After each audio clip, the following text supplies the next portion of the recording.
Lähme pärast otsime mingit söögikohta. Ja siis lähme koju viima asjad.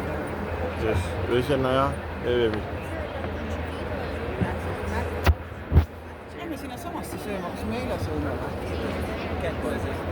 Võib-olla. See on seal samas metroo poole.